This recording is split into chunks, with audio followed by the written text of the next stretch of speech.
If you can see me and hear me, could you please just type an OK or something in the live chat?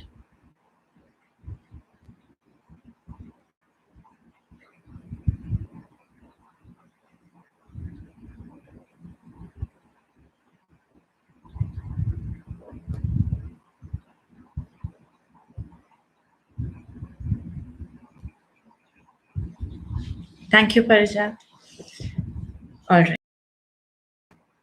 So welcome to today's live session. And it's about soul contracts and soul families and life between lives, and also the life purpose that we have. Naturally, this is a huge topic with a lot of theories, information, and many different viewpoints people have. So this is my small attempt to try and scale everything down to something that is easily understood. Start with the soul contract. What exactly is a soul contract? Now, the soul contract is nothing but an agreement that your soul has made with a number of other souls to do a certain action or some event that would happen, some sort of interaction that would happen between that soul and your soul. And these contracts have been made with everyone, right from the people you choose as your parents, right down to maybe a beggar on the street that you have given 5 rupees to.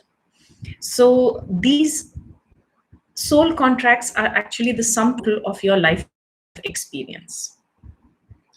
Now, if we come to the soul family, it is nothing but the group of souls that tends to travel together and has been bound by all these soul contracts that have been made well before you came down to earth. Now, there is a sense of recognition when you meet someone from your soul family. If you have ever met someone for the very first time and you feel that you know them, there is a familiarity about their energy. You feel at ease with them. You want to spend time with them. You might be meeting for the first time and you might spend hours talking with them. So that kind of familiarity that has come to a relative stranger on earth comes from the fact that they are part of your soul family, that you have known them in previous lives, that you have a contract with them already in place. So that is one thing. You also have a tendency to have similar experiences with members of your soul family. Like, say, for instance, if somebody has undergone a particular traumatic experience, such as a road accident, and has had to have a long hospitalization or followed up with physiotherapy and all the things that would accompany something like that, that is a trauma. You might find that members of your soul family have also experienced that, or at least, if not an accident, they have had long experience of hospitalization due to an illness. There will be a common ground. There will be some place where your life experiences are extremely similar, allow bind again, and make that bond even stronger when you meet on earth.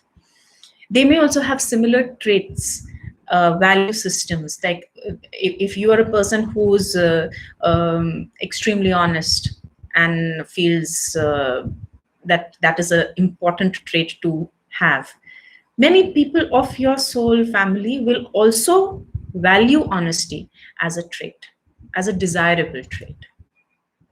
So there will be similarities in your soul family, and you will always identify these people with this sense of belonging that you find among them. Now, we come to the point about life between lives. So basically, nothing is an accident, ever. You have made soul contracts. You have a certain life path that you have set out with your life purpose and everything in it. However, when you come down to earth, when you are born, you have no memory of all this that you have decided. Correct. So now what happens is that you come down with a fresh slate and one extra tool, that is your free will. So at every stage where you have contracted with a soul, you have a choice to carry out that contract or not to. And if you meet the primary contracts all through, you have an exemplary life. You would be a straight A student, you would do fantastically well in college, you would probably find the cure for cancer, COVID, and everything possible, and you would be doing good for all of humanity. But we often get derailed by the illusions that are present in this world. And that is where your soul family comes in again. So if you are supposed to help out a particular person in their life, you have to have certain resources. And in order to meet that soul contract, you have to choose to earn those resources. And if you don't, there will be another soul contract with someone else who will push you into that. Okay, for instance, I'll give you an answer here, example rather. There is someone who is extremely independent and does not like to ask for help, is happy giving help to others, but will not accept help themselves. So then there will come a situation in your life where you will be forced to ask someone for help, because that is a quality that is required. And that is a quality that your soul has chosen to learn. So that becomes a resource for you. So similarly, there will be different ways that your soul family will come and put you back onto the path, so to say, of whatever is your true life purpose. Now, again, life purpose is a big word. Many people think of it in a very linear manner. I must do 1, 2, 3, 4, and that is my life purpose. Nothing could be further from the truth. Your life purpose is a sum total of all the soul contracts that you have made. And it could be as simple as giving a cup of tea to the driver who is driving you from Bombay to Pune. That is also part of your life purpose. So it's not a single big thing that people think of, but there are certain traits that, again, you would want to find in common. Most life purposes are aligned with some sort of service to others. Because it stands to reason, if you've come here, you're interacting with others and you are trying to learn from each other, it stands to reason that you would be helping them. You would be of service to them in some way or the other. Correct? Also, your life purpose, whenever you tend to fulfill one of these soul contracts, which is part of your life purpose, you feel a sense of happiness. It's an uplifting energy. You feel satisfied. So even a small thing like maybe singing a song well and getting applause from your friends, even that could be your life purpose. That is one of the soul contracts that you have made, that you will bring joy and energy into someone's life by singing a song at that particular daytime and give them joy. So it's always using all your talents, your skills, your passions, everything comes together. Because all these things were given to you, or you chose as a soul to have all these resources so that you could meet your life purpose. And here again, life purpose is not singular. It's a whole gamut of small agreements that you have made with a number of people to do something for them, or for them to do something for you. So essentially, this is the whole crux of the situation. We are here with our soul family. If you are watching this YouTube live, then definitely you are part of my soul family, because we have made an agreement long before we took birth to interact with each other on earth and help each other grow. So that is basically it. You are here with your soul family, you have soul contracts with everybody, and your life purpose as such is not one big thing. It's a multitude of small contracts that you have made, and that you have the choice and the free will to keep or not keep. And that is the basic crux of our talk today. Now I'd like to just take a quick look at who all is here. Okay, Parijat is here, Malini, hello, good evening, hello Gauri, hi Chandana. Okay, all of you have found the live chat box. So if you have any questions, I would be okay to take them now if you would like to type them out.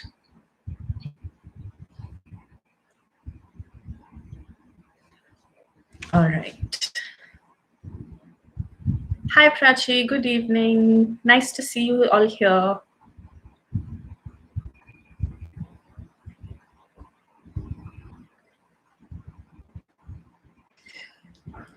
I think my internet is a little slow, but really can't be helped in this place. I'm very glad that it is actually working. Oh, hi, Dr. Achila. Good to see you. Good evening. Does anyone have any questions for me?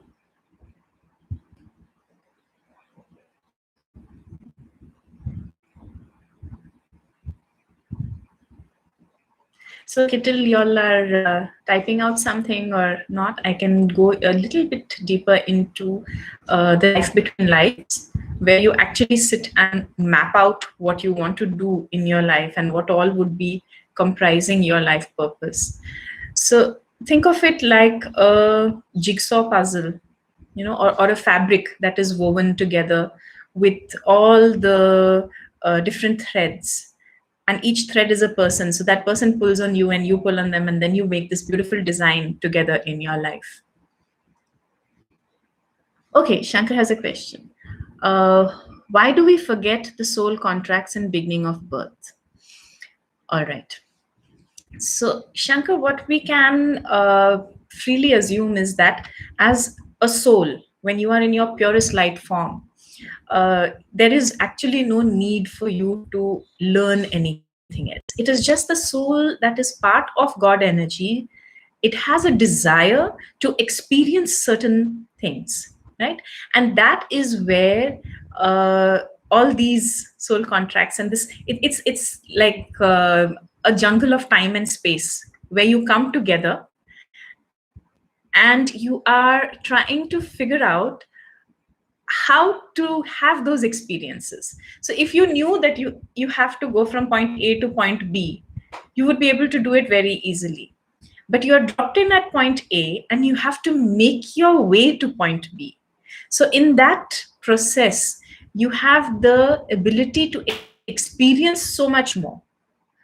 Your life is richer, and you are, like I said, connecting with so many other people so that you can fulfill other soul contracts along the way. And that's why you don't have any memory of what you are supposed to be doing in this birth. Okay, Parijat says how to get out of the soul contract. So, like I mentioned, there's always a choice. Either you honor the soul contract or you don't.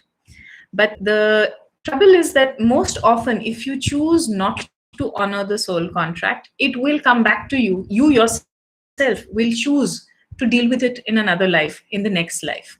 So it's better to try and finish with the contract now, because the next time the circumstances will be even more dire or even more intense for the soul, so that the soul cannot skip out of dealing with this. I hope that makes sense.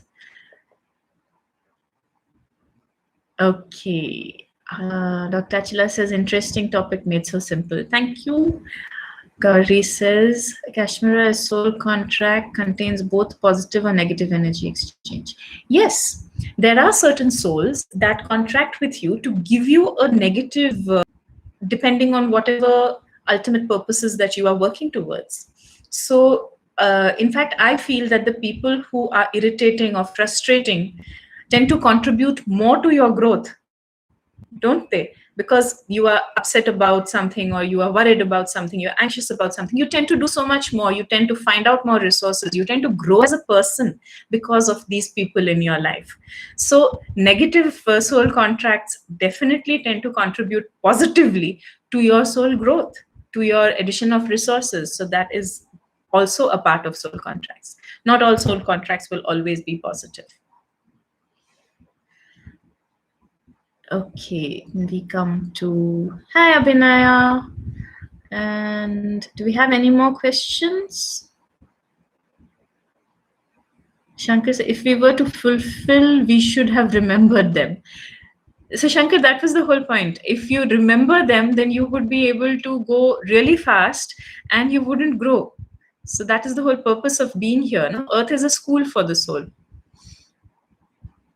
Abhinaya has a question. How do we know what are lessons you're meant to learn through our soul contract?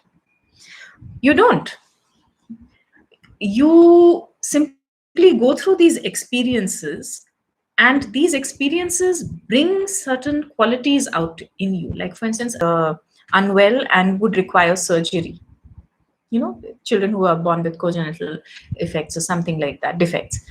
Now, that young mother would suddenly have uh, to have so much more strength than what she would.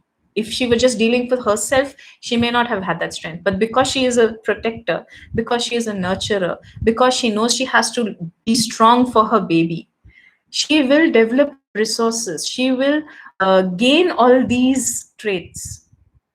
And it is only later, once the event is done and dusted, that you actually realize that, okay, because this happened to me, I learned this. Because that happened to me, I learned that. So the lessons come in hindsight. While you're going through a difficult situation, it will not be clear. But you have to just give it your best shot and get through it somehow. But in hindsight, you will learn that, okay, this is the lesson that came out of that situation, or that whatever that happened. Okay, Chandana says, if we have a negative soul contract or someone has, then won't that lead to negative karma? Okay, so karma again is a huge, huge topic. But what I would like again here to reiterate is, when you make a soul contract, it is with full knowledge that you are going to do something bad to someone. So it is not just because you're doing something bad to them for no reason. It is part of their growth. It is part of their journey. It is part of what their soul needs to experience. So you don't really you're not notching up negative karma as such, but yes, each contract that you have made with someone, it has to be repaid also, right? If that person is doing something for you, you will automatically do something for them. That is the energy exchange there. Okay. Oh, Abhidna is here. Hi. uh, is karma and soul contracts similar in some way? All right. Now, there are different ways to define karma. And the most common one is actions, your action. Karma is nothing but your actions, right? And what brings your actions, the results and the response that comes from your actions, right? Whereas soul contracts is an intention, an agreement to do an action. So, yes, you may say that your soul contract defines part of your karma. So that would be probably the connection over there. Abhidnya says, how do we know we are abiding by soul contracts? Okay. So if you are happy doing what you are doing, if you are in a space of satisfaction and joy and passionately looking forward to your next day, then you're following your soul contract. But if there is a part of you that feels unfulfilled, that feels that this daily living this routine is boring, and I don't know what I'm doing with my life, those frustrating thoughts, when they come in, that usually is a huge sign and a pointer to you that you are not living life in accordance to whatever you have chosen. So you are sort of negating certain contracts, not following your life purpose. That comes in. So basically, it's your own emotions, your own inner intuition, which will give you that dissatisfaction. And then there will be someone from your soul family who will come and push you into doing something that is more in tune with your life purpose and other contracts that you need to fulfill. All right. Gauri says, as a child, we were told that it's like a school and everything is a lesson, and tests, after successfully passing tests, you rise to higher class. What is the purpose of this whole thing? I do believe that we do come to Earth to experience different things as a soul, but at the same time, I don't believe that we are being tested. It is an adventure that you have willingly chosen as a soul. If you look at the soul, it is pure spirit. It is a part of God, isn't it? The energy from God. You are like what they call, um, if you have heard the term Ham Brahmasmi, that is basically I am Brahma, I am the creator, I am God. And your soul, in its purest form, as what we also here refer to as your higher self, knows that, and it knows everything. But there is a difference between knowing everything and experiencing everything. So your soul chooses to come to Earth to experience what it knows. So again, I'll give you a very simple example. I may describe a swimming pool to you. I may talk about the temperature of the water. I may talk about how it feels to the limbs when you're swimming. But till such time as you actually get into the swimming pool and experience it, all the theory you might know, but till you don't experience it, that joy does not come to you. So it is the same thing with our soul. They know of all the range of human emotions. They know anger, they know worry, they know joy, they know excitement. They know that these things exist, but for them to experience it, that experiencing only comes when you come into this, what you call the school, and go through that life. Okay, Malini says, I have put up a question. I think I answered your question. Okay, next we go to, do we leave this earth when our contracts are over? Then why untimely deaths? Okay, untimely deaths, that's a good one. So there are 3 exit points that your soul decides on in each life. If you have heard of, near miss, where somebody is like, this happened to my own mother. I can talk about that experience where we were in Pathankot and she went vegetable shopping and she came out of that place and came back into the parking, and the very shop where she was, a bomb exploded. This was during the Khalistan days, so that time there was a lot of unrest in Punjab. So that was an exit point for her that her soul chose not to take. She finished her shopping and she moved out.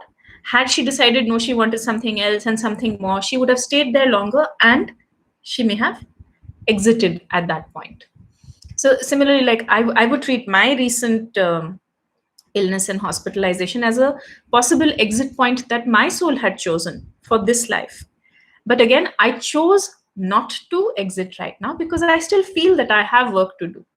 I have something more to offer. So like that, you have these 3 exit points that your soul has pre-decided. Again, it's part of your life purpose and your soul contracts.